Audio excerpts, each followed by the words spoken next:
اللہ کا انتظام ہوگا اور اب آپ مسجد فضل لندن میں یا نصرت ہال میں تشریف رکھیں گے.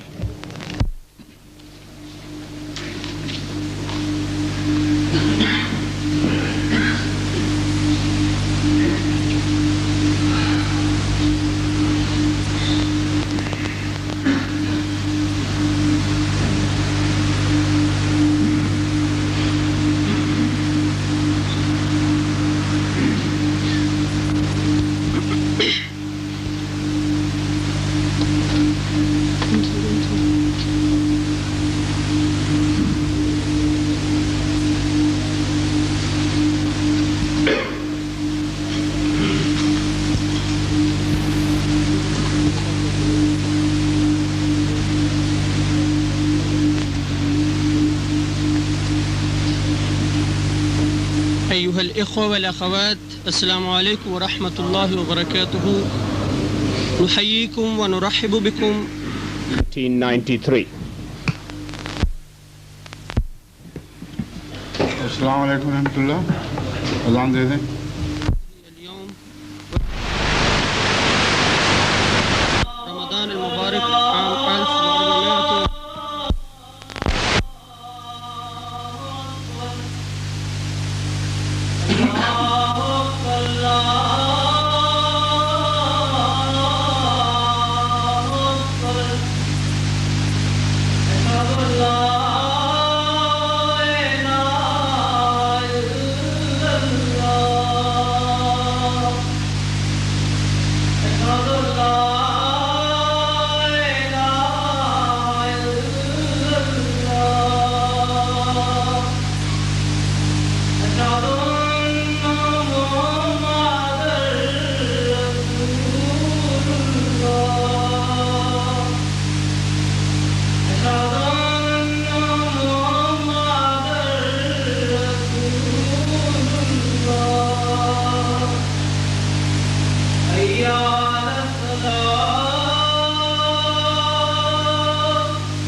أشهد أن لا إله إلا الله وحده لا شريك له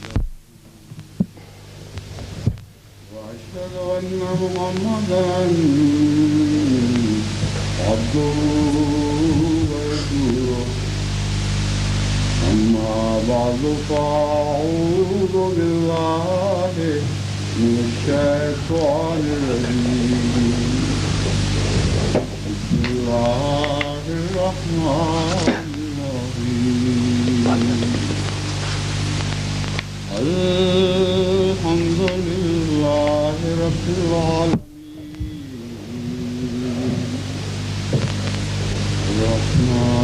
الرحمن الرحيم مالك يوم الدين. إياك نعبد وإياك نستعين. اهدنا الصراط المستقيم صراط الذين أنعمت عليهم غير المغضوب عليهم ولا الضالين.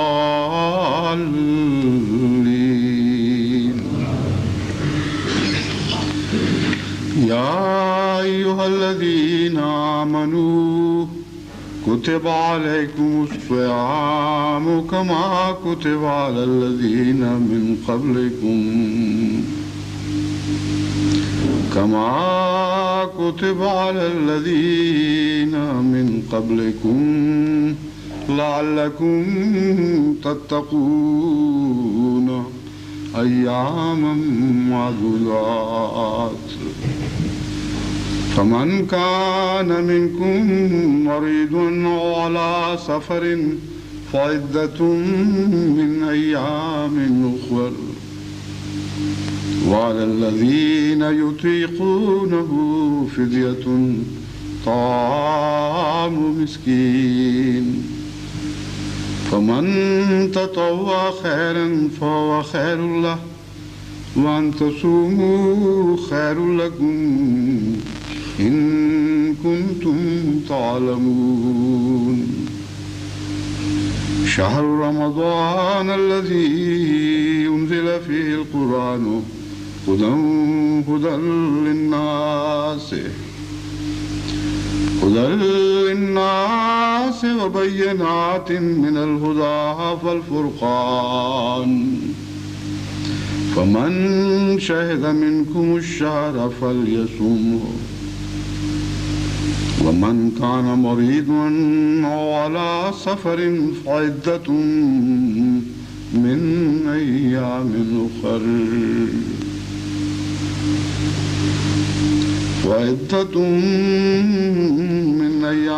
أخر يريد الله بكم اليسر ولا يريد بكم العسر ولتكملوا العدة ولتكبروا الله على ما هداكم ولعلكم تشكرون وإذا سألك عبادي عني فإني قريب أجيب دعوة الداع إذا دعاني فليستجيبوا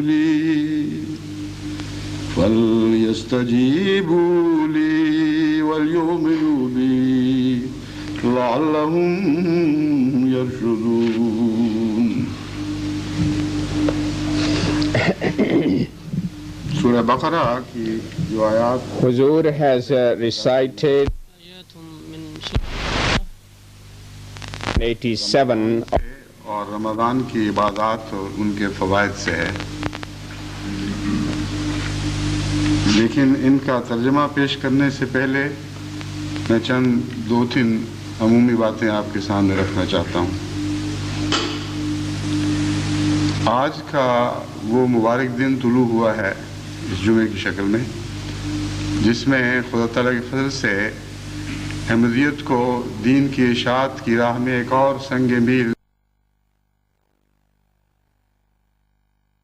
اور ایک تیسرا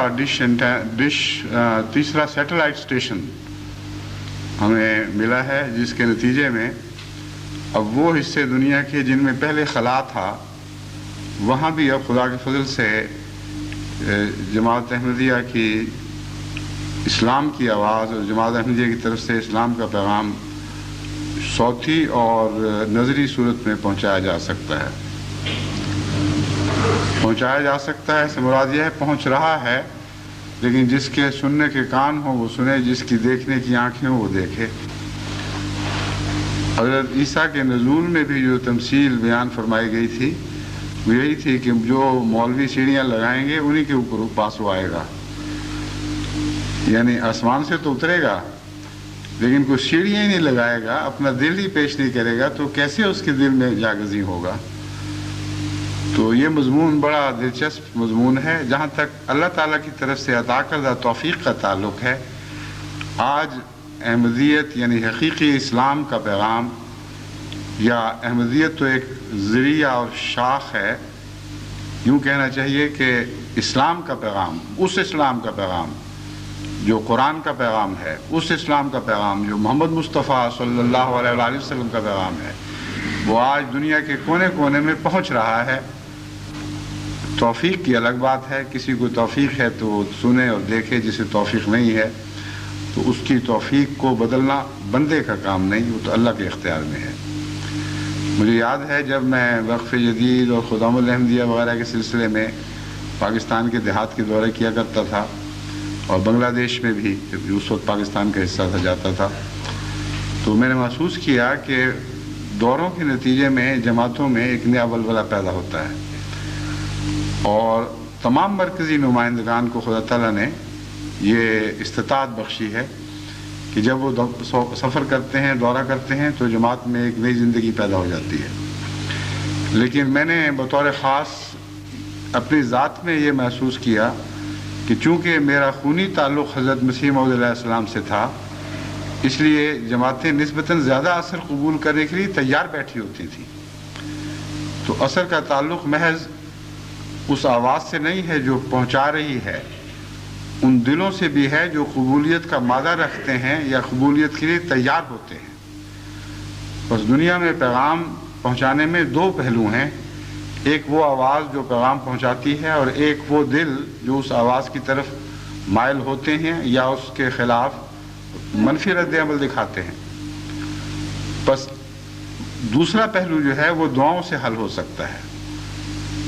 حضرت اقدس محمد مصطفیٰ صلی اللہ علیہ وآلہ وسلم کی آواز تو وہی ایک ہی مقدس آواز تھی جو ابو بکر کے کان پر بھی پڑتی تھی، علی کے کان پہ بھی پڑتی تھی، اور وہی آواز ابو جہل بھی سنتا تھا اور اکرمہ اور شیبہ نے بھی سنی، مگر زمینیں مختلف تھیں۔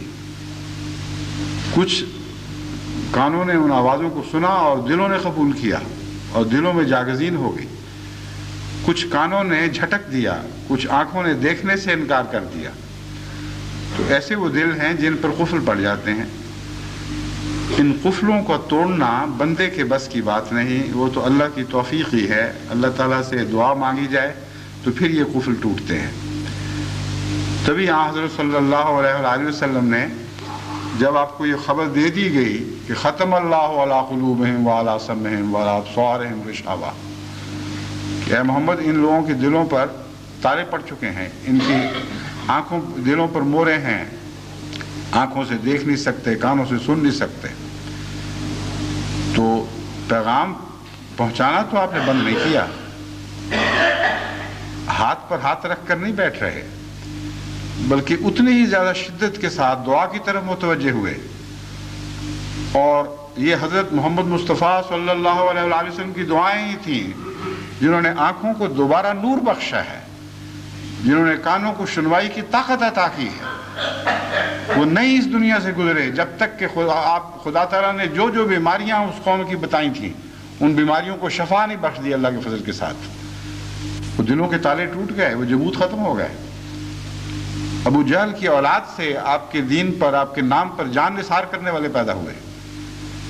بس جب یہ مضمون بیان کیا جاتا ہے کہ بعض زمینیں سخت ہیں، بعض دل پتھر ہو گئے، بعض آنکھیں اندھی ہیں، بعض کان سننے کے کان نہیں، تو اس سے یہ مراد نہیں ہے کہ اس کا کوئی علاج نہیں۔ اس سے مراد یہ ہے کہ بندے کے بس کی بات نہیں ہے، تمہارے پاس اس کا کوئی علاج نہیں ہے، مگر خدا کے پاس ہے۔ اللہ کی طاقت کے متعلق تو حضرت اقدس محمد رسول اللہ صلی اللہ علیہ وآلہ وسلم نے یہ ایک نقشہ یوں بیان فرمایا کہ جس طرح دو انگلیوں میں ایک چیز پکڑی ہوئی ہو، یوں کرنے سے اس کا رخ بدل جاتا ہے، یوں دوبارہ کریں تو پھر اسی طرف پلٹ جاتی ہے۔ تو اس طرح خدا کے ہاتھ میں کہ دو انگلیوں میں انسان کے دل ہیں، جب چاہے ان کا رخ جس طرف چاہے پھیر دے۔ بس یہ مضمون بتاتا ہے کہ اگرچہ اب خدا کے فضل کے ساتھ اسلام اور قرآن اور محمد رسول اللہ کی آواز صلی اللہ علیہ وآلہ وسلم دنیا کے کونے کونے میں پہنچ رہی ہے، مگر خدا ان دلوں کو سننے والے، قبول کرنے والے دل بنا دے، ان کانوں کو سننے والے اور دلوں تک پیغام بھیجنے والے کان بنا دے، ان آنکھوں کو دیکھنے والی آنکھیں، اور پھر اپنے ذہنی اور قلبی تصورات میں ان نقوش کو جما دینے والی آنکھیں بنا دے جو محمد رسول اللہ کے حسن کے نقوش ہیں۔ ایسی صورت میں انشاءاللہ پھر بڑی تیزی کے ساتھ دنیا میں اسلام پھیلے گا۔ بس اللہ تعالیٰ نے وہ تمنا کہ میں گاؤں گاؤں پہنچوں اس طرح پوری کر دی، اور وقف جدید سے جو میرا تعلق قائم ہوا اور پہلے نمبر پہ مجھے رکھا گیا، اب میں سمجھتا ہوں کہ خدا کی تقدیر تھی، میرے ذریعے ہی مجھے خدا نے یہ توفیق بخشنی تھی کہ میری وہ تمنائیں پوری ہوں اور میں خود گاؤں گاؤں پہنچ جاؤں، اور اس کا میں انتظار کر رہا تھا کہ ذرا اور زیادہ یہ باتیں پھیل جائیں تو پھر انشاءاللہ تربیتی مضامین کا سلسلہ شروع کیا جائے۔ پہلے بھی ایک لمبا سلسلہ تربیتی مضامین کا گزر چکا ہے، مگر اکثر احمدیوں تک یا ان جماعت سے باہر دوستوں تک جو ہمارے خطبات سنتے ہیں وہ نہیں پہنچ سکا، اور ہر کوشش کے باوجود جماعت کی بھاری اکثریت ان سے محروم رہی۔ اس لیے بیان ہی وہی تو نہیں، لیکن مضامین کم و بیش وہی رہیں گے، اور انشاءاللہ اس سلسلے کو دوبارہ مختلف رنگ میں جاری کیا جائے گا۔ ایک اور بات جو میں دعا کی طرف جو میں آپ کو سامنے رکھنا چاہتا ہوں وہ یہ ہے کہ اب جتنے زیادہ اسٹیشنز سیٹلائٹس ہم استعمال کر رہے ہیں اتنا ہی زیادہ خرچ بڑھ رہا ہے، اور جماعتیں اللہ کے فضل کے ساتھ اس فیض عام میں شامل ہیں، خواہ وہ ایک آنا بھی ادا کریں یا نہ کریں۔ یہ تو اللہ کی طرف سے رحمت کی بارش کا سا حال ہوا کرتا ہے، بعض زمینیں اس رحمت کی حقدار ہوتی ہیں، بعض نہیں ہوتی ہیں، سب پر پڑتی ہے۔ تو یہ جو فیض ہے آسمان کے ذریعے خدا کی طرف سے دین کی آواز پہنچانے کا فیض، یہ تو عام ہے، لیکن کچھ جماعتوں پر دوسروں کی نسبت زیادہ ذمہ داری عائد ہوتی ہے، وہ اس کا حق ادا کریں۔ جو تربیت کے لحاظ سے اللہ کے فضل سے صف اول میں ہیں، سر دست زیادہ بوجھ ان پر ہی پڑے گا، ان کو یہ بوجھ خوشی سے اٹھانا چاہیے۔ پھر جوں تربیت ہوگی پھر اور مددگار ساتھ شامل ہونا شروع ہو جائیں گے، اور یہ پروگرام ایسے ہیں جنہوں نے ابھی بہت پھیلنا ہے۔ ابھی تو ایک جمعے کے اوپر ہماری توجہ ہے، زبانیں بڑھائی جا رہی ہیں۔ پہلے صرف اردو اور انگریزی میں پیغام پہنچتا تھا، اب عربی بھی شامل کر دی گئی ہے، اسپینش بھی عنقریب شامل ہو جائے گی، جرمن اور روسی زبان میں بھی انشاءاللہ ساتھ ساتھ تراجم شروع ہو جائیں گے۔ تو یہ نظام جب پوری طرح مستحکم ہو جائے گا اور اس حصے پر کاٹھی پڑ جائے گی تو پھر انشاءاللہ اور سواریاں بھی بنیں گی اور بھی انتظام چلیں گے۔ بعض دوست بڑے گھبرا کے لکھتے ہیں کہ شاید آپ کی توجہ ادھر نہیں گئی، یہ بھی ہونا چاہیے، وہ بھی ہونا چاہیے، اس قسم کے پروگرام جاری ہونے چاہیے۔ ان کو میں مطمئن کرنا چاہتا ہوں کہ وہ سارے پروگرام نہ صرف ذہن موجود ہیں بلکہ مختلف ذمہ دار آدمیوں کے سپرد ہیں، ان کے اوپر وہ کام شروع کر چکے ہیں۔ لیکن 1 گھنٹے کا ایسا پروگرام جو تمام عالم میں ٹیلی ویژن کے ذریعے دکھایا جاتا ہو، اس کی تیاری میں 1 گھنٹہ صرف نہیں ہوا کرتا، اس کی تیاری میں بعض دفعہ سینکڑوں گھنٹے صرف ہوتے ہیں۔ تو ان باتوں کو دوست پیش نظر رکھیں، صبر سے کام لیں۔ خدا کی دی ہوئی توفیق سے اب یہ جو کام چلا ہے اس نے تو چلنا ہی چلنا ہے، رکنے والا کام نہیں ہے، اور انشاءاللہ تعالی یہ پھیلے گا۔ اسی تعلق میں یہ بتانا چاہتا ہوں کہ جب بھی انسان نیکی کا کوئی قدم اٹھاتا ہے تو اس کے مقابل پر حسد پیدا ہوتا ہے، اور حسد سے شر کا شرارہ نکلتا ہے جو ارد گرد ماحول میں آگ لگانے کی کوشش کرتا ہے، اور یہ تقدیر ہے مومنوں کی جسے ہم تبدیل نہیں کر سکتے۔ بعض لوگ بعض دفعہ کہتے ہیں کہ کیوں اتنا زیادہ آگے بڑھنے کی کوشش کی تھی، کیوں تعلقات بڑھانے کی کوشش کی، کیا عقل نہیں تھی کہ اس کا نتیجہ نکلے گا اور حسد پیدا ہوگا اور شرارتیں پیدا ہوں گی؟ میں ایسے دوستوں کو جو ایسے دانشور عموماً حالات گزرنے سے پہلے نہیں، حالات گزرنے کے بعد پیشگوئیاں کیا کرتے ہیں، ان کو بتاتا ہوں کہ یہ نہ صرف یہ کہ مجھے علم ہے، بلکہ جب سے خدا تعالیٰ نے دنیا میں خلافت اللہ کا نظام جاری فرمایا ہے، ہر خدا کے خلیفہ کو علم ہے، اور وہ جو خدا کے خلفاء کے خلفاء ہیں، جیسا کہ میں ایک ادنا انسان ہوں، خدا کے خلیفہ کا خلیفہ ہوں، اس کو بھی علم ہے، اور یہ وہ علم ہے جو آفرین زمانے کی پیدائش سے پہلے ہی لکھا جا چکا تھا۔ چنانچہ جب اللہ تعالیٰ نے فرشتوں سے یہ ذکر فرمایا کہ میں خلیفۃ اللہ بنانے لگا ہوں، تو فرشتوں نے مان پلٹ کر یہ کہا، یا ادب سے عرض کیا کہنا چاہیے، کہ اے خدا وہ خلیفہ جو خون میں فساد کرے گا اور خون بہائے گا. خدا تعالیٰ نے یہ نہیں فرمایا کہ غلط کہہ رہے ہو، خون نہیں بہایا جائے گا اور فساد نہیں ہوگا، لیکن ان کی اس بات کو رد کر دیا ان معنوں میں کہ اس کی ذمہ داری خلیفۃ اللہ پر نہیں ہوگی، ان لوگوں پر ہوگی جو اس کے مقابل پر آ کر فساد کریں گے اور خون بہائیں گے.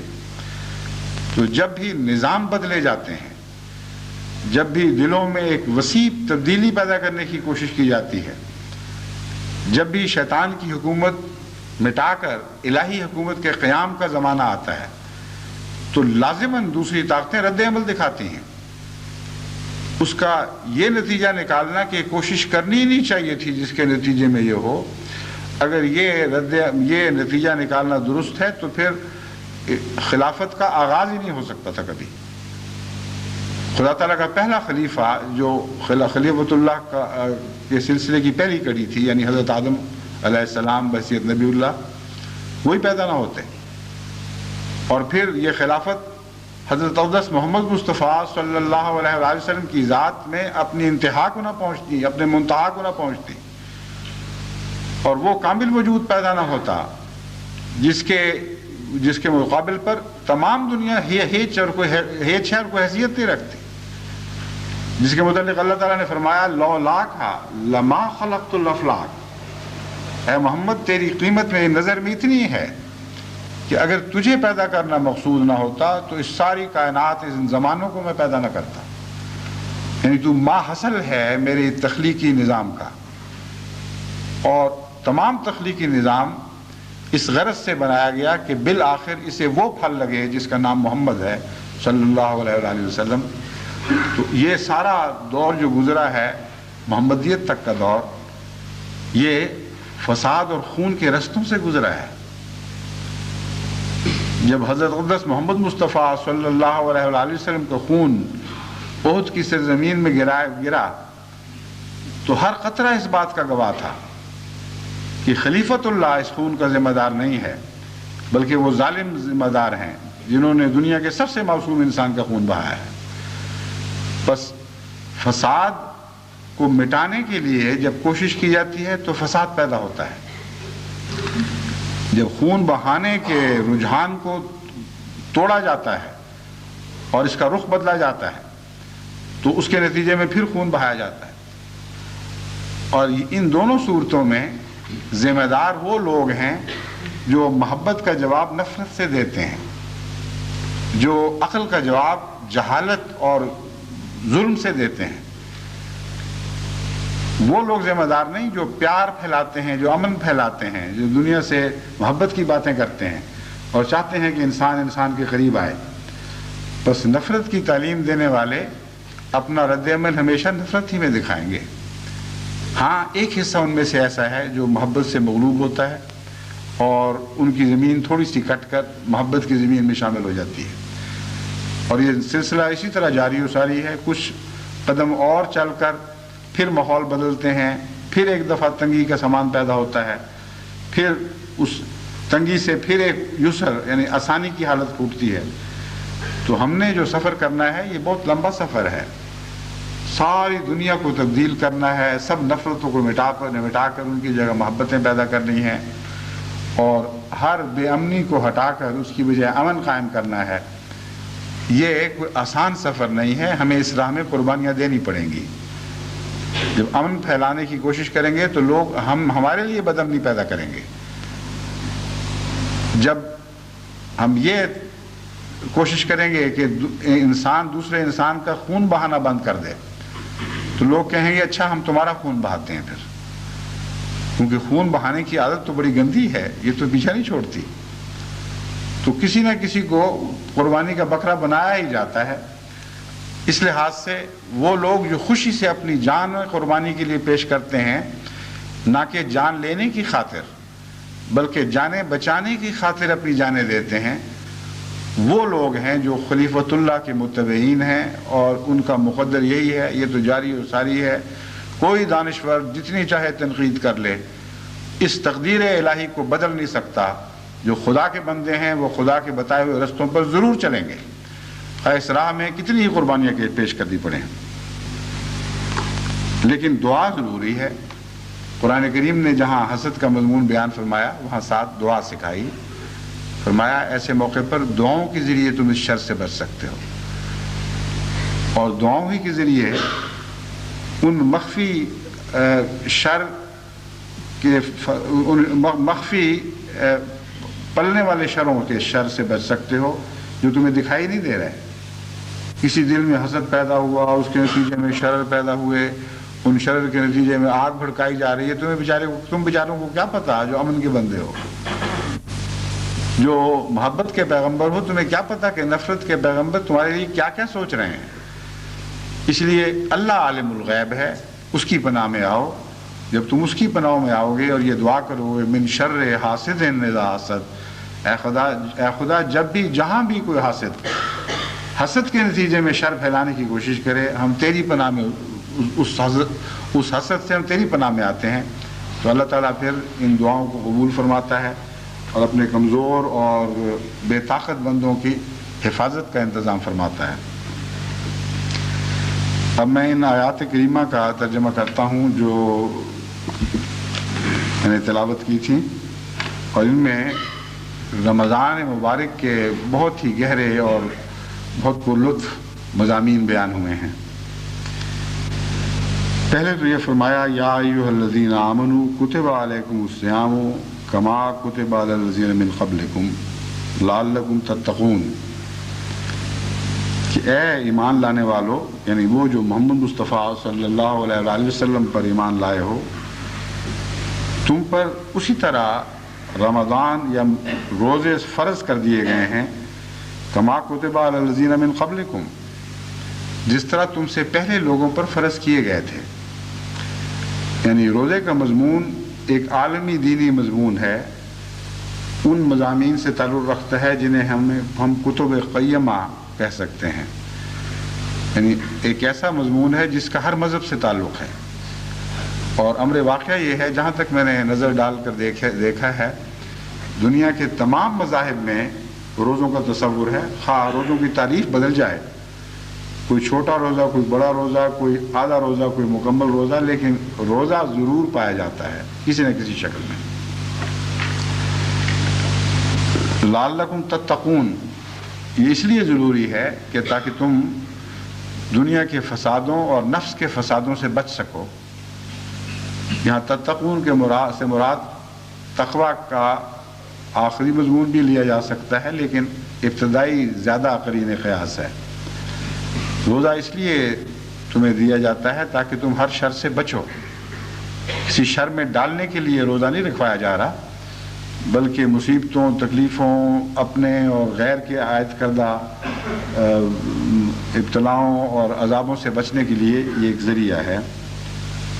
فرمایا ایام معدودات، کوئی لمبا عرصہ نہیں، تھوڑے سے دن ہیں، ایک مہینہ ہے، دیکھتے دیکھتے کٹ جائے گا۔ فمن کان منکم مریضا او علی سفر، ہاں تم میں سے جو بیمار ہو یا سفر کی حالت میں ہو، فعدۃ من ایام اخر، ایسے شخص کے لیے حکم یہ ہے کہ وہ یہ روزے جو چھوٹ گئے ہیں وہ بعد میں کسی دنوں میں رکھ لے۔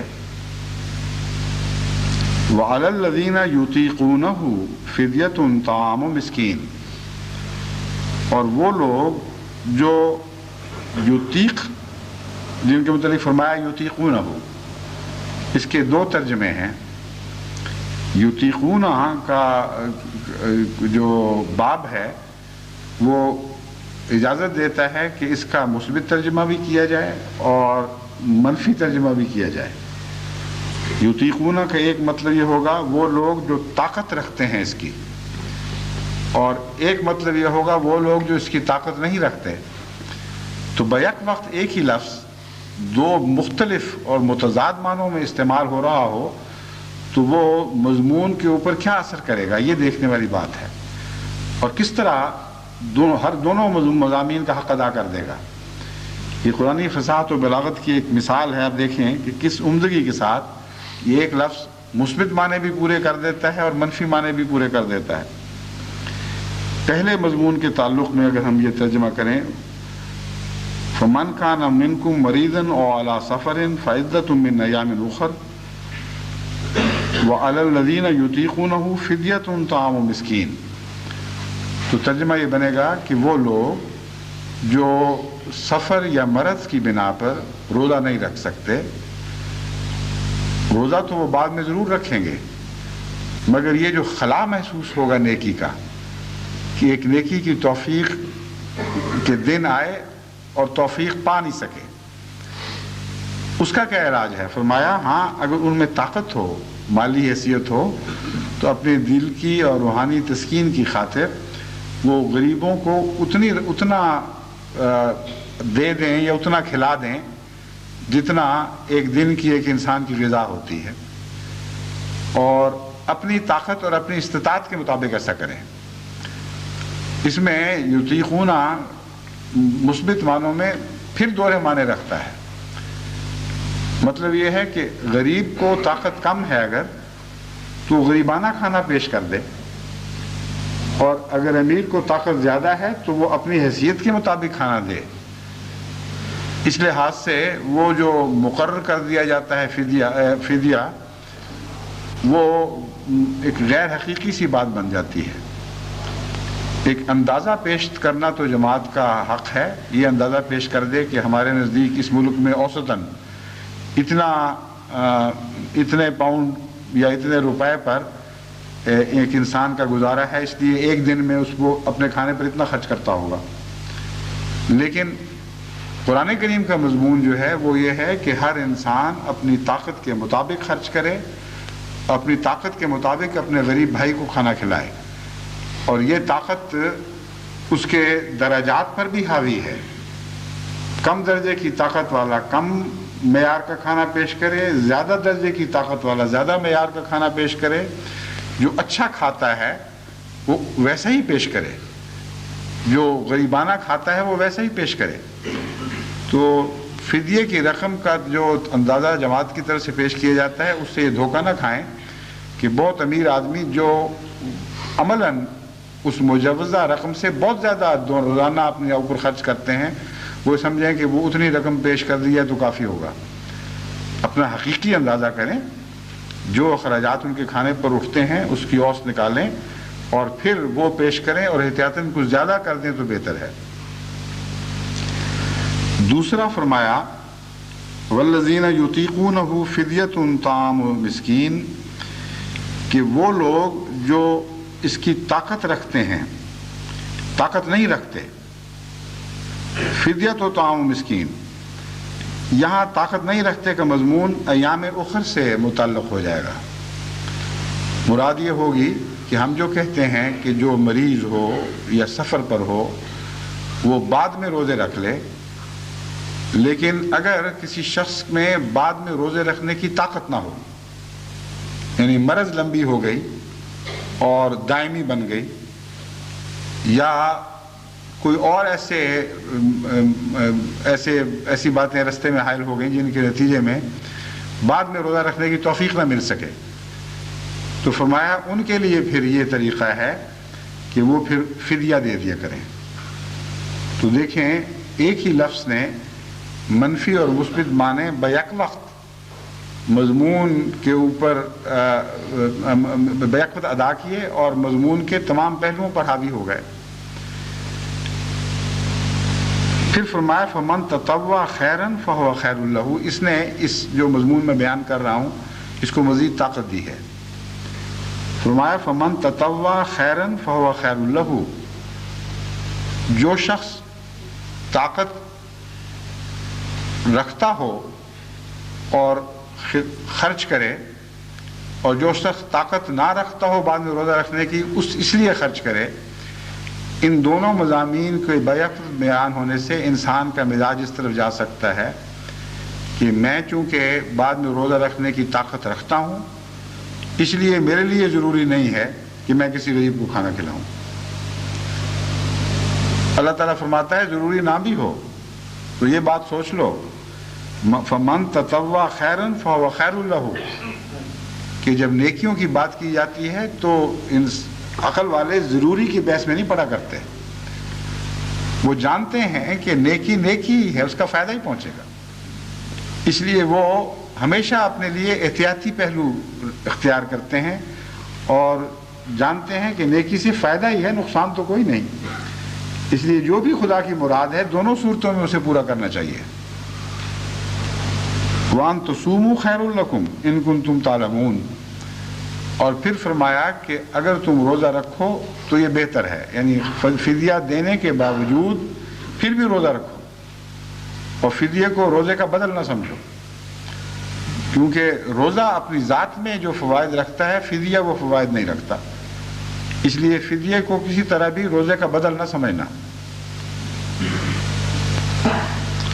شہر رمضان الذی انزل فیہ القرآن ھدی للناس وبینات من الھدی، رمضان کا مہینہ وہ مہینہ ہے جس میں قرآن کریم نازل ہوا۔ اس پر مفسرین نے یہ بحث اٹھائی ہے کہ سارا قرآن تو رمضان کے مہینے میں نازل نہیں ہوا تھا، آغاز ہوا ہے۔ اس کا جواب پہلے بھی میں خطبات میں دے چکا ہوں، یعنی مختلف مفسرین پہلے یہ بات پیش کر چکے ہیں خود ہی کہ اس کے دو طرح سے جواب ہیں۔ ایک یہ کہ رمضان کے مہینے میں آغاز ہوا ہے نزول قرآن کا، دوسرا یہ کہ جب قرآن کریم نازل ہوا اور ہوتا رہا تو ہر رمضان پر حضرت جبرائیل حضرت اقدس محمد رسول اللہ کے پاس حاضر ہوا کرتے تھے، اور جتنا قرآن نازل ہو چکا ہوتا تھا اس کی دہرائی کراتے تھے رمضان میں، یہاں تک کہ جب قرآن مکمل ہو گیا قرآن کا نزول تو پھر جو رمضان آیا ہے اس میں پورا مکمل قرآن دہرایا گیا ہے۔ تو انزل فیہ القرآن لفظاً لفظاً بھی پورا ہوا ہے اور مانن بھی کہ رمضان کے مہینے میں قرآن کا آغاز ہوا اور پھر ہر رمضان میں اس وقت تک جتنا قرآن نازل ہوا تھا سب دہرایا جاتا رہا۔ دوسرا ایک معنی یہ بیان کیا جاتا ہے انزل فیہ القرآن، کہ رمضان کے مہینے کا ایسا تقدس ہے اور اتنا عظیم الشان مہینہ ہے کہ گویا قرآن رمضان ہی کے بارے میں اتارا گیا ہے، اور جو کچھ قرآن کے مضامین ہیں وہ رمضان پر صادق آ جاتے ہیں۔ پس رمضان میں جو نیکیاں انسان اختیار کرتا ہے اس پر اب ان پر غور کر کے آپ دیکھیں کہ تمام انسانی صلاحیتوں سے تعلق رکھنے والی تمام نیکیاں رمضان کے مہینے میں اکٹھی ہو جاتی ہیں، اور ایسا کوئی اور مہینہ انسان پر نہیں آتا جس میں رمضان کی طرح نیکیوں کا اجتماع ہو اور بدیوں سے رکنے پر اتنا زیادہ زور دیا گیا ہو۔ بس یہ مضمون بھی بین ہی صادق آتا ہے کہ قرآن رمضان کے متعلق اتارا گیا ہے۔ اگر تم غور کرو گے تو رمضان کے مہینے میں قرآن کریم کے تمام مضامین صادق آتے دیکھو گے۔ بس انزل فیہ القرآن کا یہ دوسرا معنی اگر پیش نظر رکھا جائے تو اس مہینے کی عظمت بھی بڑی کھل کر انسانی ذہن پر ابھرتی ہے، پر واضح ہوتی ہے، اور دوسرے اپنی ذمہ داریاں بھی انسان پر خوب کھل کر واضح ہو جاتی ہیں۔ یعنی سارے قرآن کے اوپر عمل کرنے کی کوشش ایک مہینے کے اندر ایک غیر معمولی ایکسرسائز، انٹینس ایکسرسائز کی صورت میں ہمارے سامنے آتی ہے۔ ایک ایسی جد و جہد اور کوشش ہے جو ساری زندگی کا خلاصہ ہے، اور اس ورزش سے گزرنے کے بعد انسان کی صحت ہر پہلو سے خدا کے فضل کے ساتھ پہلے سے بہت زیادہ ترقی کر جاتی ہے۔ چنانچہ قرآن رمضان میں اتارا گیا اور رمضان کے بارے میں اتارا گیا، اس میں کن معنوں میں ہے یہ قرآن کریم خود اس کی تشریح فرماتا ہے۔ قرآن کیا ہے؟ ھدی للناس، یہ بنی نوع انسان کے لیے ہدایت ہے، وبینات من الھدی، اور ہدایت میں سے ایسی خصوصیت کے ساتھ ایسی ہدایت کی باتیں جو غیر معمولی شان کے ساتھ کھل کر دنیا کے سامنے ابھرتی ہیں، یعنی ایسی ہدایت جو تمام دنیا میں روشنی پیدا کر دیتی ہے، ان کے سارے شک دور کر دیتی ہے، ان کے سارے توہمات کے اندھیرے زائل کر دیتی ہے۔ بینات من الہدا سے مراد وہ ہدایت ہے جو انسان کا دماغ اور اس کا دل روشن کر دے۔ پھر فرمایا والفرقان، اور ایسی ہدایت جو فرق کر کے دکھا دیتی ہے، جو خدا کا ہے وہ خدا کا ہو کر دکھائی دیتا ہے، خدا کا ہوا دکھائی دیتا ہے، خدا کا بندہ بن کر غیر اللہ سے الگ ہو جاتا ہے، اور جو غیر اللہ کا ہے وہ الگ ہو جاتا ہے اور پہچانا جاتا ہے کہ یہ کون ہے۔ بس رمضان کے مہینے میں قرآن کریم اپنی یہ تینوں شانیں دکھاتا ہے۔ عام انسانوں کے لیے درجہ بدرجہ ہدایت بخشتا ہے، ہدایت کے سامان فرماتا ہے، اور زیادہ ترقی کرنے والوں کے لیے ہدایات میں سے بینات ان کو عطا کرتا ہے، اور بینات کے نتیجے میں فرقان پیدا ہوتی ہے۔ جب روشنی ہو تو فرق ہوا کرتے ہیں۔ کالے گورے کی تمیز اندھیرے میں تو نہیں ہوا کرتی، وہ تو روشنی ہو تو ہوتی ہے۔ تو فرمایا پھر ایسے لوگوں کو فرقان نصیب ہوتی ہے، وہ خود فرقان بن جاتے ہیں گویا کہ قرآن کی برکت سے۔ تو قرآن کی یہ تین صفات ہیں جو رمضان کے مہینے میں خدا کے بندوں میں پیدا ہونی شروع ہو جاتی ہے، یا قرآن کریم کی یہ تین صفات ہیں جن سے خدا کے بندے رمضان میں بطور خاص استفادہ کرتے ہیں۔ فرمایا فمن شہد منکم الشہر فلیصمہ، اس سے پہلے بھی حکم گزر چکا ہے، لیکن وہ حکم عمومی تھا، ہم نے پہلوں پر بھی فرض کیا تھا، ان کے فائدے کے لیے تھا۔ تم جانتے ہو کہ کوئی تعلیم عالمی تعلیم نہیں ہو سکتی جب تک اس کے اندر غیر معمولی اہمیت نہ پائی جائے۔ بس خدا نے جب تمام دنیا میں ہر شریعت میں رمضان رکھا، روزے رکھے، تو اس میں ضرور حکمت کی بات ہے، کوئی فائدے کی بات ہے۔ بس بغیر کسی تردد، بغیر کسی مزید سوال کے تم بھی اس مہینے سے فائدے اٹھاؤ، یہ مضمون تھا۔ اب ان فوائد کو کھول دیا گیا اور خوب روشن کر دیا گیا کہ وہ کتنے عظیم الشان کیا کیا فوائد ہیں۔ اب جو تکرار ہے یہ پہلے حکم کے مقابل پر زیادہ قوت رکھتی ہے اور حجت تمام کرتی ہے انسان پر۔ اس مضمون کو پڑھنے کے بعد پھر جب حکم آتا ہے کہ اچھا اب روزے رکھو، تو کسی انسان کے لیے کوئی عذر باقی نہیں چھوڑتا۔ یہ حکم کسی انسان کے لیے کوئی عذر باقی نہیں چھوڑتا، کیونکہ روزے کی حکمتیں، اس کے فوائد خوب کھول کر بیان فرما دیے گئے ہیں۔ فمن شہد منکم الشہر فلیصمہ، پس جس کو بھی توفیق ملے کہ وہ رمضان کا مہینہ دیکھے، اسے چاہیے کہ اس میں روزے رکھے۔ ومن کان مریض او علی سفر فعدۃ من ایام اخر، بس جو بھی کوئی مریض ہو اور سفر کی حالت میں ہو، اسے بعد میں یہ روزے پورے کرنے ہوں گے۔ یہ تکرار کیوں ہے؟ کیا بیان ہی وہی مضمون دوبارہ بیان ہو گیا ہے یا فرق ہے؟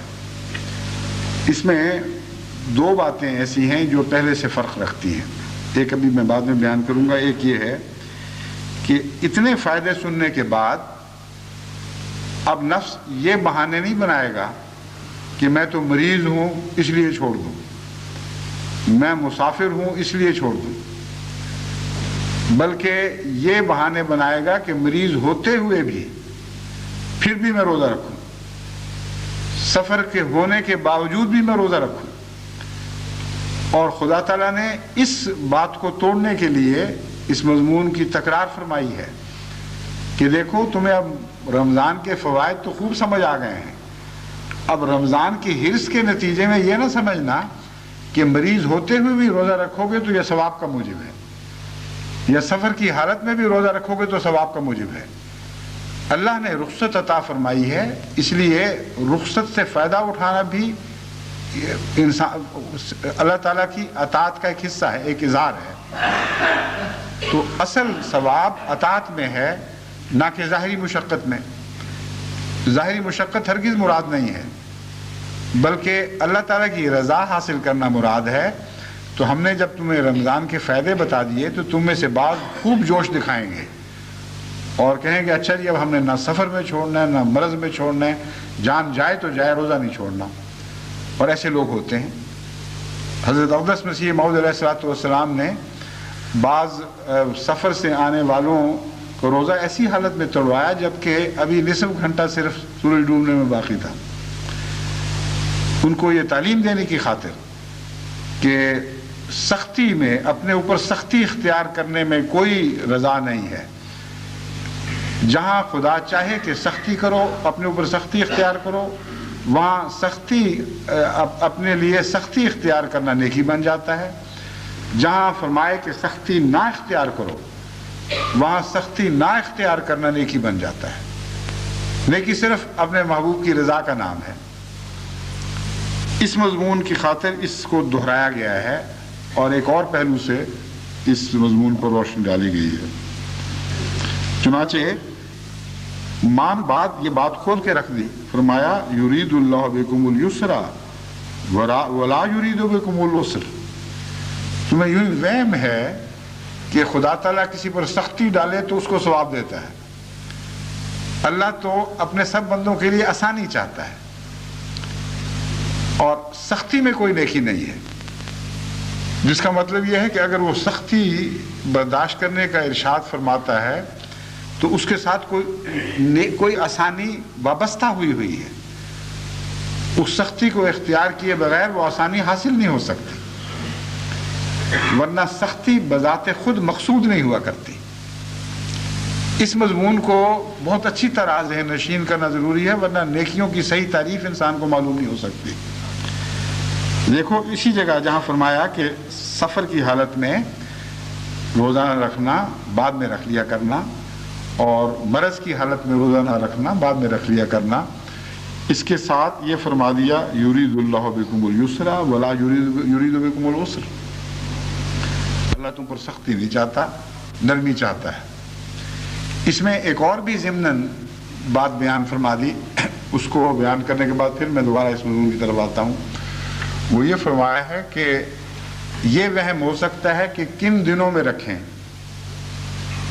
سخت گرمی کے روزے انسان کے چھوٹ گئے ہیں اور اب وہ کیا سخت گرمیوں کا انتظار کرے کہ اتنی گرمی آئیں، ویسی شدت کے روزے آئیں تو پھر میں رکھوں. یہ آیت بتاتی ہے کہ ان وہموں میں مبتلا نہ ہونا. سختی فی ذات ہی مقصود نہیں ہے. اللہ کہتا ہے عدت پوری کرو، جب بھی توفیق ملے عدت پوری کر دو. اگر سردیوں میں ملتی ہے تو سردی بھی پوری کر دو، کیونکہ نیکی تو رضائے باری تعالیٰ کے کمانے کا نام ہے. سختیوں میں سے گزرنے کا نام نیکی نہیں ہے. اور جو دوسرا پہلو ہے وہ یہ ہے کہ جب خدا عسر نہیں چاہتا، یسر چاہتا ہے، تو پھر ہمیں عسر میں ڈالا کیوں ہے؟ اس بات کو یاد رکھیں، جہاد کا مضمون بھی اس میں داخل ہے. ہر قسم کی محنت اور مشقت کا مضمون اس کے اندر آ جاتا ہے، جس کی تعلیم خدا تعالیٰ دیتا ہے، جس کے نتیجے میں انسان کو اپنے اوپر کئی چیزیں حرام کرنی پڑتی ہیں، کئی جائز چیزیں چھوڑنی پڑتی ہیں، اور کئی قسم کی ایسی تکلیفیں طوعی طور پر اختیار کرنی پڑتی ہیں جن کی مجبوری نہیں ہے. اپنی عقل کے فیصلے کے مطابق جہاں اسے اختیار ہے، چاہے تو سختی اختیار کرے، چاہے تو نہ کرے، وہ سختی کو اختیار کرتا ہے اللہ کی رضا کی خاطر. تو خدا نے کیوں پھر سختی فرض فرما دی جب یسر چاہتا ہے؟ تو اس کی وجہ یہ ہے کہ نظام کائنات میں بعض آسانیاں بعض مشکلات کا پھل ہیں. ایک زمیندار جب محنت کر کے فصل کاشت کرتا ہے اور پھر سارا سال اس کی حفاظت کرتا ہے، تو یہ مطلب نہیں ہے کہ اگر وہ بغیر محنت کے بھی وہ چیز اس کو نصیب ہو سکے تو ضرور محنت کرے. بعض دفعہ بعض حالات میں ایک زمیندار کو زیادہ کڑی محنت کرنی پڑتی ہے. سخت سردی میں اس کو صبح صبح اٹھنا پڑتا ہے، جب کورا جم رہا ہو اس وقت کھیتوں میں پانی دینا پڑتا ہے. بعض دفعہ اسی کام کے لیے اس کو بہت کم محنت کرنی پڑتی ہے. اچھے موسم ہیں، صبح نکلنے کو ویسے ہی انسان کا دل چاہتا ہے، لطف اٹھاتا ہے انسان. تو سختی فی ذات ہی مراد تو نہیں ہوتی کہ کوئی ذمہ دار کہے کہ نہیں، جب چونکہ میں نے زیادہ سختی نہیں کی اس لیے مجھے پھل کم ملے گا. جتنی سختی آسانی کے لیے ضروری ہے، عقل کا تقاضا ہے اتنی ہی سختی کی جائے، اور خدا تعالیٰ اس سے زیادہ سختی انسان پر نہیں ڈالتا. ہر سختی کے نتیجے میں ایک آسانی ہے اور وہ ضروری ہے کہ اس سختی سے گزرا جائے. چنانچہ اسی مضمون کو اللہ تعالیٰ یوں بیان فرماتا ہے اِنَّ مَعَ الْعُسْرِ يُسْرًا اِنَّ مَعَ الْعُسْرِ يُسْرًا. کہ دیکھو ہر ایک بظاہر اس کا ترجمہ یہ کیا جاتا ہے ہر عسر کے بعد ایک آسانی ہے، ہر عسر کے بعد ایک آسانی ہے. مگر اگر بنظر غور دیکھیں تو ہر عسر مراد نہیں ہے.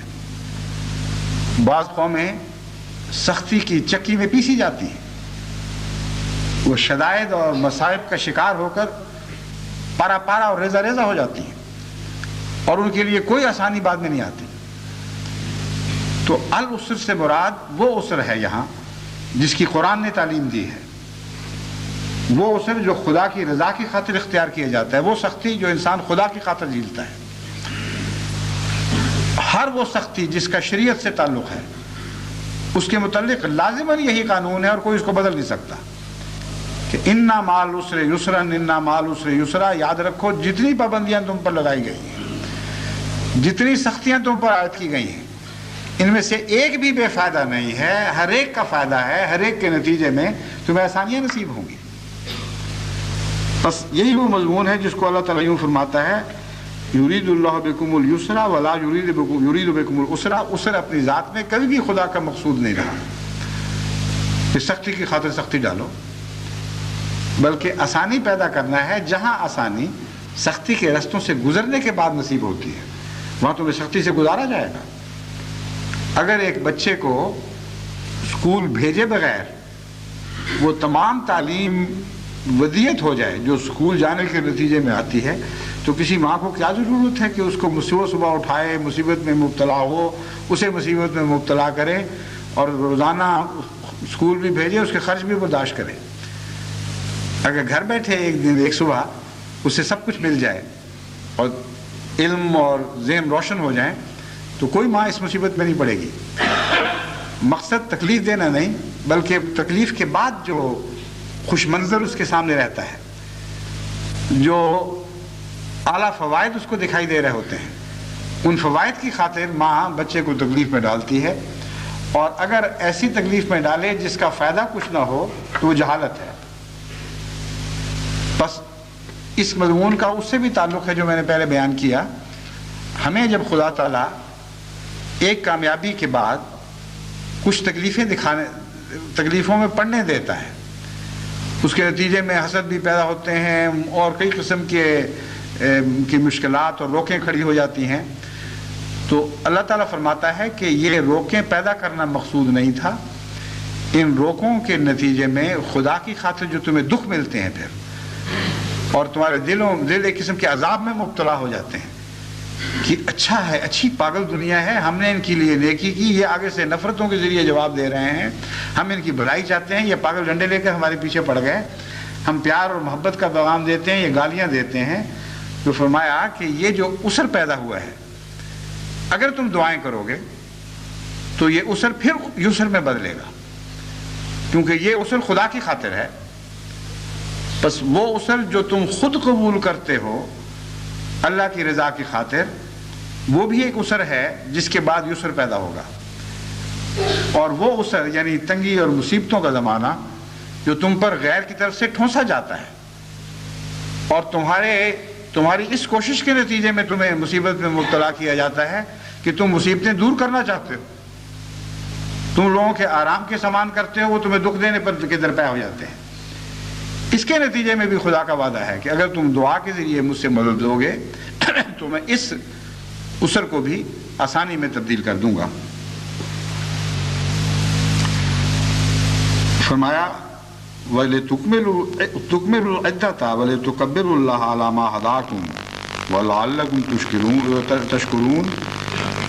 یہ ایسی اس لیے ہے لِتُكْمِلُوا الْعِدَّةَ، ہم نے سختی کی خاطر تمہیں روزے دہرانے کا حکم نہیں دیا. ابھی عام مضمون دوبارہ شروع ہو رہا ہے، بلکہ عدت جو ہم نے مقرر فرمائی ہے وہ ضرور پوری کرنی ہے.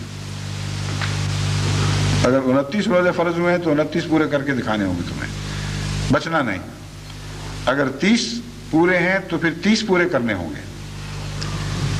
وَلِتُكَبِّرُوا اللَّهَ عَلَى مَا هَدَاكُمْ، تاکہ تم اس ہدایت کے نتیجے میں جو تمہیں اس کے نتیجے میں نصیب ہوگی اللہ تعالیٰ کی تقدیر کرو. وَلَعَلَّكُمْ تَشْكُرُونَ، اور پھر تم خدا کے شکر گزار بندے بنو. شکر گزار انسان تب بنتا ہے جب اسے کوئی فائدہ پہنچتا ہے اور اس فائدے کا مزہ اٹھاتا ہے. تو اس میں ایک یہ وعدہ ہے کہ جب تم روزوں میں سے گزرو گے تم میں سے بعض بڑی مشکل محسوس کریں گے، بڑی تنگی محسوس کریں گے، کس مصیبت میں پڑ گئے. اور بہت سے لوگ ہیں جو جتنا رمضان قریب آتا ہے اتنا ڈر رہے ہوتے ہیں کہ آ گئے نہ پھر وہ دن، وہ سختی کے دن. روز صبح اٹھنا، روز صبح کھٹے ڈکار، گرمی ہو تو پیاس، سردی ہو تو بھوک، کن کن مشکلوں سے ہم نے گزرنا ہے. آدھی راتوں کو اٹھنا ہے، وہ دن آرام کے ختم، وہ عیش کی راتیں ختم. یہ سوچیں لے کر رمضان میں داخل ہو رہے ہوتے ہیں. لیکن جو خدا کی خاطر برداشت کرتے ہیں وہ شکر ساتھ ساتھ کرنا شروع کر دیتے ہیں، کیونکہ ہر رمضان گزرنے کے بعد ان کا نفس گواہی دیتا ہے، وہ اپنے کھلی آنکھوں سے دیکھ رہے ہوتے ہیں کہ اس رمضان کا ان کو بہت فائدہ پہنچا ہے. بے وجہ کے گوشت، بے وجہ کی چربیاں جو چڑھا بیٹھے تھے سستیوں میں وہ جھڑ جاتی ہیں. گناہوں کی میل جو جگہ جگہ لگ گئی تھی اور چمٹی بیٹھی تھی وہ اترنے لگتی ہے. اور بعض انسان چتکبرے بن کر نکلتے ہیں. یعنی ایک انسان بہت دیر سے نہایا نہ ہو نا تو اس کے اوپر میل اور گند اس طرح چمٹ جاتے ہیں کہ جب وہ نہانے کے بعد تولیہ پھیرتا ہے تو کہیں سے میل اترتی ہے، کہیں سے چمٹی رہتی ہے. لیکن جتنا بھی جتنا بھی بدن صاف نظر آنا شروع ہے شکر ہی پیدا ہوتا ہے نا. تو وہ لوگ جو چتکبرے بن کے نکلتے ہیں وہ بھی شکر کر رہے ہوتے ہیں کہ شکر ہے کوئی گند تو ہٹا، ہم نے اپنی جلد کی اصل صاف صورت تو دیکھ لی. اس طرح ہم پیدا ہوئے تھے. یہ حسین فطرت ہے جس پر خدا نے انسان کو پیدا کیا تھا. ہر مولود جو فطرت پہ پیدا ہوتا ہے اس کا کچھ نظارہ تو وہ اپنی آنکھوں سے دیکھتے ہیں اور پھر مزید کی تمنا پیدا ہو جاتی ہے. کچھ ایسے ہیں جن پر تھوڑے سے داغ لگے ہوتے ہیں، وہ دھل کر صاف ہو کر ایک نوزائیدہ بچے کی طرح جیسے ابھی وہ ماں کے پیٹ سے معصوم پیدا ہوا ہو اس طرح رمضان میں سے گزرتے ہیں. اور ان کا رد عمل شروع سے ہی شکر کا ہی ہوتا ہے. رمضان پاس آ رہا ہوتا ہے تب بھی وہ شکر گزار ہو رہے ہوتے ہیں. یہ جانتے ہیں کہ رمضان اگر فرض نہ ہوتا تو اس کے فائدے دیکھنے کے باوجود ہم اپنی کمزوری کی وجہ سے ان فائدوں سے محروم رہتے تھے، جیسا کہ سارا سال گزر گیا. اور اللہ کی شان ہے ہم جانتے ہیں کہ فائدہ مند ہے، ہمیں شوق بھی ہے ان فائدوں کا، لیکن انسانی کمزوری راہ میں حائل تھی. اللہ نے فرض کر کے زبردستی ان سے گزار دیا تو وہ بھی شکر کر رہے ہوتے ہیں. بس شکر کا مضمون بتاتا ہے کہ ہر ایک کو اپنے فوائد دکھائی دینے لگتے ہیں. پھر فرمایا وَإِذَا سَأَلَكَ عِبَادِي عَنِّي فَإِنِّي قَرِيبٌ. اے محمد صلی اللہ علیہ وآلہ وسلم، یہ نام بیچ میں مضمر ہے. جب سَأَلَكَ عِبَادِي عَنِّي فَإِنِّي قَرِيبٌ، جب میرے بندے تجھ سے یہ سوال کریں کہ میں کہاں ہوں تو ان کو بتا دو کہ میں قریب ہوں. اجیب دعوت الداعی اذا دعان فلیستجیبوا لی ولیؤمنوا بی لعلہم یرشدون. جب بھی مجھے کوئی پکارنے والا پکارتا ہے میں اس کی آواز کا جواب دیتا ہوں. فلیستجیبوا لی، بس ان کو بھی چاہیے ایسے لوگوں کو کہ وہ میری بات کا بھی تو جواب دیا کریں. یہ تو نہیں کہ یک طرفہ سلسلے محبت کے چلیں. ان کو مصیبت پڑے، مشکل میں مبتلا ہوں، وہ آواز دیں کہ اے خدا کر دے یہ کام، اور میں فوراً دوڑاؤں اور وہ کام کر دوں. جب میں ان کو بچانے کے لیے آوازیں دوں کہ آگ کے گڑھے میں نہ پڑو، فلاں خطرے سے بچو، فلاں نقصان سے بچنے کی کوشش کرو، تو وہ پیٹھ پھیر کر اپنے نقصانات کی طرف دوڑے چلے جائیں اور میری آواز کا جواب نہ دیں. یہ نہیں ہو سکتا. فرما دیں میں قریب تو ہوں لیکن اس شخص کے قریب ہوں جو میرے قریب رہتا ہے، جو میری باتوں کا جواب دیتا ہے، میری باتوں پر عمل کرتا ہے. جو مجھ سے پیٹھ پھیر کر بھاگتا ہے اس کے میں قریب نہیں ہوں، وہ تو فاصلے خود بنا رہا ہے میرے اور اپنے درمیان. بس انہی قریب کا مضمون یہ بیان فرما کے پھر فرمایا وَلْيُؤْمِنُوا بِي لَعَلَّهُمْ يَرْشُدُونَ. بس وہ چاہیے کہ وہ لوگ مجھ پر ایمان لائیں تاکہ وہ ہدایت پائیں۔ یہاں اس بات کو پیش نظر رکھنا چاہیے کہ ایک تو اس کا تعلق براہ راست رمضان سے بھی ہے۔ وَإِذَا سَأَلَكَ عِبَادِي أَنِّي فَإِنِّي قَرِيبٌ، یہ سارا مضمون رمضان کا بیان ہو گیا۔ اس کی اصل جزا کیا ہے؟ یہ شکر تک بیان ہوا ہے کہ شکر تو کرتے ہیں، لیکن جزا کی تفصیل بیان نہیں ہوئی تھی۔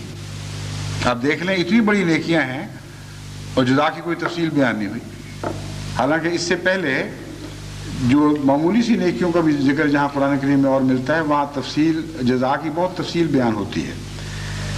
ہدایت اور بینات اور ہدا اور الفرقان کا قرآن کے حوالے سے ذکر ہے۔ ہم نے تفصیلاً یہ معنی کی ہے کہ اس مہینے سے جب وہ گزرتے ہیں تو انہیں یہ چیزیں نصیب ہوں گی، مگر یہ تو خود نیکیاں ہیں، جزا تو نہیں۔ ایک معنی میں جزا بھی ہیں لیکن فی ذات ہی نیکیاں ہیں جن کی جزا ملنی چاہیے، تو جزا کا کوئی ذکر نہیں نظر آیا۔ یہ آیت بتاتی ہے کہ خدا جزا ہے رمضان کی، اور یہ وہ نیکی ہے جس کے نتیجے میں خود اللہ تعالیٰ جزا بن جایا کرتا ہے۔ فرمایا فإنی قریب، مجھے وہ اپنے قریب دیکھیں گے۔ بس وہ لوگ جو رمضان میں سے گزر جاتے ہیں اور نیکیاں اختیار کرتے ہیں مگر خدا کو قریب نہیں پاتے، ان کے لیے لمحہ فکریہ ہے۔ ان کو اپنے متعلق غم لگا لینا چاہیے، فکر لگا کے بیٹھ لینا چاہیے کہ ہم نے کیا کیا۔ سارے مہینہ سختیاں جھیلی اور یسر پھر بھی نہ آیا۔ ہم خدا کے قریب ہونے کی کوشش کرتے رہے مگر خدا آج بھی ہم سے دور ہے اور وہ فاصلے پاٹے نہیں گئے۔ بس رمضان کی صداقت کا اعلان ہے اور اس کی پہچان ہے۔ اگر رمضان سچا گزرا ہے تو اس طرح پھر رمضان اپنی جزا دیا کرتا ہے، اور اگر رمضان سچا گزرا ہے تو اس کی جزا ضرور خدا ہوگا اور تم خدا کو اپنے پاس دیکھو گے۔ فَلْيَسْتَجِيبُوا، پھر وہ زیادہ اس بات کے اہل ہوں گے کہ خدا کی آواز پر لبیک کہہ سکیں، کیونکہ جب ایک دفعہ پھل چکھا دیا جائے تو دوبارہ محنت کرنے کی صلاحیت پہلے سے بڑھ جایا کرتی ہے۔ جو مقصد تھا وہ حاصل ہوا، نظر آیا کہ اب خدا قریب آ گیا ہے۔ فَلْيَسْتَجِيبُوا کا ایک یہ بھی مطلب ہے، جب وہ مجھے قریب دیکھیں گے تو پھر میری باتیں زیادہ غور سے سنیں گے۔ بس یہ ایسا مضمون ہے جو دونوں طرح عمل دکھلا رہا ہے، بہت ہی خوبصورت مضمون ہے۔ فَلْيَسْتَجِيبُوا لی ایک شرط ہے کہ میں قریب ہوں گا، میں دعا کا جواب دوں گا، شرط یہ ہے کہ تم بھی تو میری باتوں کا جواب دیا کرو۔ اور ایک مضمون یہ ہے کہ جب میں قریب آ جاؤں گا رمضان کی محنتوں کے نتیجے میں، فَلْيَسْتَجِيبُوا لی، اب تو ان پر فرض ہو جائے گا کہ ضرور میری باتوں کو دھیان سے سنیں اور ان کا مثبت جواب دیا کریں۔ پہلے اگر غفلتیں ہوتی تھیں تو اب غفلت کا کوئی جواز باقی نہیں رہا۔ وَلْيُؤْمِنُوا بِي لَعَلَّهُمْ يَرْشُدُونَ، اور مجھ پر ایمان لائیں۔ اب بظاہر ایمان پہلے ہوتا ہے، یہ پھر کس ایمان کا ذکر ہے؟ قرآن کریم نے ایک اور جگہ بھی ایمان کے بعد پھر ایمان کا ذکر فرمایا ہے، جیسا کہ فرمایا وَإِذَا مَتَّقَوْا وَآمَنُوا وَعَمِلُوا الصَّالِحَاتِ، جب وہ تقوی اختیار کرتے ہیں اور ایمان لاتے ہیں اور نیک عمل کرتے ہیں، ثُمَّ اتَّقَوْا وَآمَنُوا ثُمَّ اتَّقَوْا وَأَحْسَنُوا، پھر وہ تقوی اختیار کرتے ہیں اور پھر ایمان لاتے ہیں۔ تو اس کا مطلب یہ ہے کہ ایمان اور ایمان میں بھی فرق ہے۔ ایک ایمان ہے دور کے خدا پر، اس خدا پر ایمان نہ ہو تو کوئی پاگل تو نہیں جو روزے رکھے۔ روزے رکھتا ہی تب ہے کہ ایک دور کے ایک مجمل سے خدا پر ایمان ہے۔ جب روزے رکھتا ہے تو وہ خدا قریب آ جاتا ہے، اور قریب سے دیکھنے پر جو ایمان پیدا ہوتا ہے اس کا مزہ ہی اور ہے، اس کی لذت ہی اور ہے۔ اس کے نتیجے میں استجابت بھی پیدا ہوتی ہے، اور استجابت کے نتیجے میں پھر ایمان بڑھتا ہے۔ بس یہ وہ رمضان کا مضمون ہے جو قرآن کریم نے ان چند آیتوں میں بیان فرما دیا، اور سارا مہینہ ہمیں ان مضامین سے گزرنا ہے۔ اس کے باقی سے انشاءاللہ آئندہ خطبہ میں بیان کروں گا۔ السلام علیکم ورحمۃ اللہ۔